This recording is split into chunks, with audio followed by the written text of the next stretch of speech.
Now, the air quality in the national capital continues to deteriorate.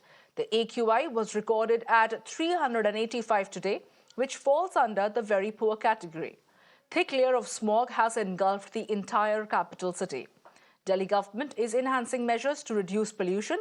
Plans include paved walkways, managing waste, acquiring cleaner public transport, and scrapping old vehicles.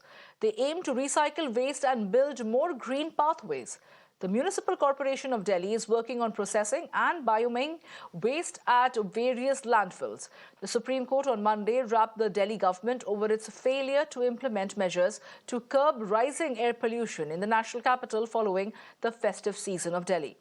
Supreme Court said that the firework ban in Delhi was hardly implemented and the effect was well visible since the pollution level was at an all-time high on Diwali.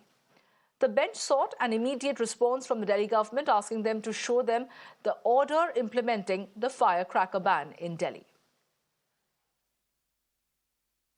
Delhi में गुलाबी ठंड ने दस्तक दे दी है, लेकिन वहीं दूसरी ओर दिल्ली की हवा लगातार जहरीली होती जा रही है। एक आंकड़ों की माने तो 2024 में कोई भी ऐसा दिन ना रहा हो जब AQI 50 से नीचे हो, यानी कि 50 से नीचे कहीं ना कहीं जो है वो हवा की गुणवत्ता को अच्छा माना जाता है। लेकिन 2024 के अगर आंकड़ों को देखा जाए तो ये आंकड़े जो है वो लगातार बता रहे हैं कि किस तरीके से दिल्ली की हवा लगातार प्रदूषित रही है। पहले मैं आपको यहाँ की तस्वीर दिखाता हूँ कि देखिए किस तरीके से दिल्ली के अंदर स्मॉग की स्थिति बनी हुई है। धुंध काफी ज्यादा दिखाई पड़ रही है। ये धुंध ठंड की वजह से नहीं है, बल्कि ये धुंध जो है ये स्मॉग है, जहां फॉग और पोल्यूशन दोनों का मिक्सचर है, जो पूरे तरीके से अपने जद में देश की राजधानी दिल्ली को ले लिया है।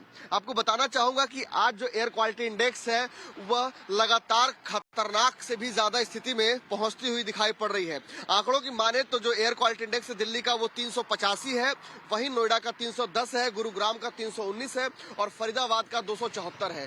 जिस तरीके से हवा की स्थिति लगातार खराब होती जा रही है वह कहीं ना कहीं लोगों के लिए बेहद चिंताजनक स्थिति है, क्योंकि जिस तरीके से दिवाली के बाद से लगातार देश की राजधानी दिल्ली की हवा प्रदूषित और जहरीली मालूम पड़ रही है, उससे कहीं ना कहीं जो है स्वास्थ्य विशेषज्ञों की भी चिंता लगातार बढ़ रही है कि जिस तरीके से बुजुर्ग, बच्चे, गर्भवती महिलाएं और साथ ही साथ वो लोग जिन्हें सांस संबंधित परेशानियां हैं उनका हाल क्या होगा, क्योंकि इस तरीके से PM 2.5 और PM10 के जहरीले कण दिल्ली की फिजाओं में हवाओं में घूम रहे हैं, वह कहीं ना कहीं लोगों के लिए एक वर्स्ट सिचुएशन है और वो उनके फेफड़ों को काफी ज्यादा नुकसान कर सकता है, जिसका उन्हें एक लंबा परिणाम झेलना पड़ सकता है।